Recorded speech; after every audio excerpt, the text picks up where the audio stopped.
Education ಮತ್ತು maths science ಬಗ್ಗೆ ಇದು ನನ್ನ ಮೊದಲನೇ ವಿಡಿಯೋ ಈ ಚಾನಲಲ್ಲಿ. ಇದಕ್ಕಿಂತ ಮುಂಚೆ ಸುಮಾರು ವೀಡಿಯೋಸ್ ಬಂದಿರುತ್ತೆ, ಆದರೆ ಇದ್ರ ಬಗ್ಗೆ ಇದೇ ಮೊದಲನೇ ವಿಡಿಯೋ. ಹಾಗೆ ಇನ್ನು ಮುಂದೆ ಇದರಲ್ಲಿ ಎಜುಕೇಷನ್ ಸಂಬಂಧಪಟ್ಟಿರೋ ವಿಡಿಯೋಗಳೇ ಬರುತ್ತೆ. ಸೊ ಇವತ್ತು ಫಸ್ಟ್ ವಿಡಿಯೋ ಆಗಿರೋದ್ರಿಂದ ಮ್ಯಾಥ್ ಬಗ್ಗೆ ಒಂದು ಬೇಸಿಕ್ ನೋಡ್ಕೊಳ್ಳೋಣ. ಇದರಿಂದ ನಿಮಗೆ ಅಡಿಷನ್ ಮತ್ತು ಸಬ್ಸ್ಟ್ರಾಕ್ಷನ್ ಏನಿದೆ ತುಂಬ ಈಸಿ ಆಗುತ್ತೆ ಈ ಒಂದು ಮೆಥಡಾಲಜಿಯಿಂದ. ಸೊ ಹೇಗೆ ಅಂತ ನೋಡೋಣ. ಸೊ ಈ ಒಂದು ಮೆಥಡ್ ಏನು ಅಂದರೆ, ಈಗ ನಾವು 10 ಬಾಕ್ಸಸ್ ಇದೆ ಅಂದ್ಕೊಳ್ಳೋಣ, ಆಯಿತಾ. ಸೊ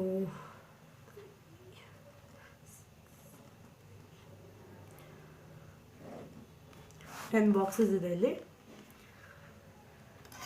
ಸೊ ಒಂದೊಂದು ಬಾಕ್ಸ್ ಕೂಡ ಒಂದೊಂದು ನಂಬರ್ ಅಂದ್ಕೊಳ್ಳಿ ನೀವು, ಆಯಿತಾ. 1 2 3 4 5 6 7 8 9 10. ಸೊ ನಿಮಗೆ ಅಡಿಷನ್ ಅಂದ ತಕ್ಷಣ ಈ ಒಂದು ಬಾಕ್ಸ್ ಮೈಂಡಿಗೆ ಬರಬೇಕು ನಿಮಗೆ. ಸೊ ಈಗ ನಮಗೊಂದು ಅಡಿಷನ್ ಕೊಟ್ಟರು ಅಂದ್ಕೊಳ್ಳಿ, 13 ಪ್ಲಸ್ 4 ಅಂತ. ಈಗ 13ಅಲ್ಲಿ ಒಂದು ಕಂಪ್ಲೀಟ್ ರೋ ಏನಿದೆ ಅದು ಫಿಲ್ ಆಗೋಗಿದೆ, ಅಂದರೆ 10 ಬ್ಲಾಕ್ಸಿಂದ ಫಿಲ್ ಆಗಿದೆ. ಈಗ ಒಂದು ರೋ ಅಲ್ಲಿ ಜಸ್ಟ್ 10 ಬ್ಲಾಕ್ಸ್ ಹಾಕೋಕ್ಕಾಗತ್ತೆ ನೀವು.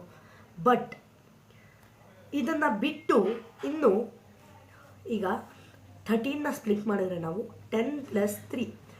ಸೊ 10 ಆಲ್ರೆಡಿ ಫಿಲ್ ಆಗೋಗಿದೆ, 10 ಇಲ್ಲ ಆಲ್ರೆಡಿ ಫಿಲ್ ಆಗೋಗಿದೆ.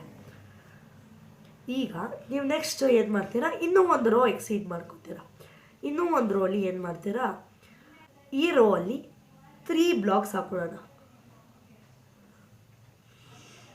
ಸೊ 10 + 3 13 ನಮ್ಗೆ ಆಗಲೇ ಗೊತ್ತು, ಒಂದು ವ್ಯಾಲ್ಯೂ ಗೊತ್ತು. ಈಗ ಇದಕ್ಕೆ ಇನ್ನೂ 7 ಬ್ಲಾಕ್ಸ್ ಮಿಕ್ಕಿದೆ, 7 ಬ್ಲಾಕ್ಸ್ ಮಿಕ್ಕಿದೆ, ಆಯಿತಾ. ಸೊ ಈ 7 ಬ್ಲಾಕ್ಸಲ್ಲಿ ನಾವು 4 ಬ್ಲಾಕ್ಸ್ ಫಿಲ್ ಮಾಡ್ಕೋತೀವಿ. 4 ಬ್ಲಾಕ್ಸ್ ಫಿಲ್ ಮಾಡಿದ್ರೆ ಈ 10 + 3 + 4 is 7. 10 + 7 = 17. ಸೊ ಈ ರೀತಿ ನಿಮ್ಮ ಮೈಂಡಲ್ಲೇ ಕ್ಯಾಲ್ಕುಲೇಟ್ ಮಾಡಿಬಿಡ್ಬೋದು. ಇದು ಆ್ಯಕ್ಚುಲಿ ವೆರಿ ಬೇಸಿಕ್ ಥಿಂಗ್. ಒಬ್ಬೊಬ್ಬರಿಗೆ ಅಡಿಷನ್ ತುಂಬ ಕಷ್ಟ ಆಗ್ತಾ ಇರುತ್ತೆ. ಸೊ ಇದೆಲ್ಲ ಈಸಿ ಆಗುತ್ತೆ. ಓಕೆ, ಒಂದೊಂದು ಈಗ 57 + 14 ಅಂತ ಕೊಟ್ಟಿರ್ತಾರೆ ಅಂದ್ಕೊಳ್ಳಿ. 57ಅಲ್ಲಿ ಇಫ್ ವಿ ಸ್ಪ್ಲಿಟ್ 50 + 7 ಆಗುತ್ತೆ. ಇದು ಇಲ್ಲಿ 10 + 4 ಆಗುತ್ತೆ. ಈಗ 50ಅಲ್ಲಿ 5 ರೋಸ್ ಫಿಲ್ ಆಗೋಗಿದೆ, ಇನ್ನು 7 ರೋಸ್ ಉಳಿದಿದೆ. ಇಲ್ಲಿ 1 ರೋ ಆಗೋಗಿದೆ.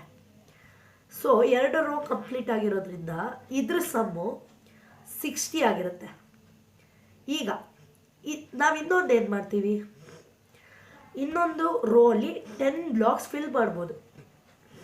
ಸೊ 7 ಬ್ಲಾಕ್ಸ್ ಇದರಿಂದ ಫಿಲ್ ಮಾಡ್ತೀವಿ, 7 ಬ್ಲಾಕ್ಸ್. ಇದರಲ್ಲಿ 4 ಹಾಕ್ಕೊಳಕ್ಕಾಗಲ್ಲ, ಬಿಕಾಸ್ ಇನ್ನು 3 ಮಾತ್ರ ಮಿಕ್ಕಿರೋದು, ಇನ್ನು 3 ಬ್ಲಾಕ್ಸ್ ಮಾತ್ರ ಮಿಕ್ಕಿರೋದು. ಸೊ ಇದರಿಂದ 3 ತೊಗೋತೀವಿ, ವಿಲ್ ಸ್ಪ್ಲಿಟ್ ಇಟ್ ಆಸ್ 3 + 1. ಇದರಿಂದ 3 ತೊಗೋತೀವಿ, ಇನ್ನೂ 1 ಮಿಕ್ಕಿದೆ. ಸೊ ಇದನ್ನು ಆ್ಯಡ್ ಮಾಡ್ಕೊಳ್ಳೋಣ. 60 + 10 70, ಇನ್ನೂ 1 ಮಿಕ್ಕಿದೆ, +1 71. ಸೊ ಈ ರೀತಿ ನಿಮ್ಮ ಮೈಂಡಲ್ಲಿ ಈಸಿಯಾಗಿ ಕ್ಯಾಲ್ಕುಲೇಷನ್ ಮಾಡ್ಕೋಬೋದು. ಇದೇ ಥರ ಸಬ್ಟ್ರಾಕ್ಷನ್ಗೆ ಹೋದರೆ, ಈಗ 50 - 70 ಈಗ 5 ಬಾಕ್ಸ್ಗಳಾಗಿದೆ, ಆಯಿತಾ, 5 ರೋಗಳಾಗಿದೆ. ಈ ರೀತಿ 5 ರೋ ಅಲ್ಲೂ 10 ಬ್ಲಾಕ್ಸ್ ಇದೆ, ಆಯಿತಾ. ನಿಮಗೆ 10 ಬ್ಲಾಕ್ಸಲ್ಲಿ ನೀವು ಫಸ್ಟ್ ಇದನ್ನು ಸ್ಪ್ಲಿಟ್ ಮಾಡ್ಕೋಬೇಕು, 10 + 17 ಅಂತ. ಸೊ ಇದರಲ್ಲಿ 10 ಅಂದರೆ ಒಂದು ಫುಲ್ ರೋ ಎರೇಸ್ ಆಗೋಗುತ್ತೆ. ಇನ್ನು ಮಿಕ್ಕಿರೋದು 7. ಇನ್ನೊಂದು ರೋ ತೊಗೊಂಡ್ರೆ ಇದರಲ್ಲಿ 7 ಮೈನಸ್ ಮಾಡಿಕೊಂಡ್ರೆ ಇನ್ನು ಉಳಿಯೋದು 3. ಸೊ 1 ರೋ = 10 ಅಲ್ವಾ. 10 + 10 20, 20 + 10 30, 30 ಪ್ಲಸ್ ಇಲ್ಲಿ 3 ಉಳಿದಿದೆ, 7 ಹೋಗಿ 3 ಉಳಿದಿದೆ. So 33 answer. ಸೊ ಈ ರೀತಿ ನಿಮ್ಮ ಮೈಂಡಲ್ಲೇ ಸಿಂಪಲ್ಲಾಗಿ ಕ್ಯಾಲ್ಕುಲೇಷನ್ ಮಾಡ್ಕೋಬೋದು. ಈ ಒಂದು ವಿಡಿಯೋ ಇಷ್ಟ ಆಗಿದರೆ ಒಂದು ಸಿಂಪಲ್ಲಾಗಿ ಲೈಕ್ ಕೊಟ್ಟು ಇದನ್ನು ಬೇರೆ ಬೇರೆ ಮಕ್ಕಳಿಗೆ ಮತ್ತು ಪೇರೆಂಟ್ಸ್ಗೆ ಶೇರ್ ಮಾಡಿ. ಹಾಗೆ ಈ ಒಂದು ಯೂಟ್ಯೂಬ್ ಚಾನಲ್ಗೆ ಸಬ್ಸ್ಕ್ರೈಬ್ ಮಾಡ್ಕೊಳ್ಳಿ. ಬೇರೆ ಬೇರೆ ವೀಡಿಯೋಸ್ನ ನೀವು ಇದೇ ರೀತಿ ಎಂಜಾಯ್ ಮಾಡಿ ಒಂದು ಒಳ್ಳೆಯ ನಾಲೆಡ್ಜ್ ತೊಗೋಬೋದು.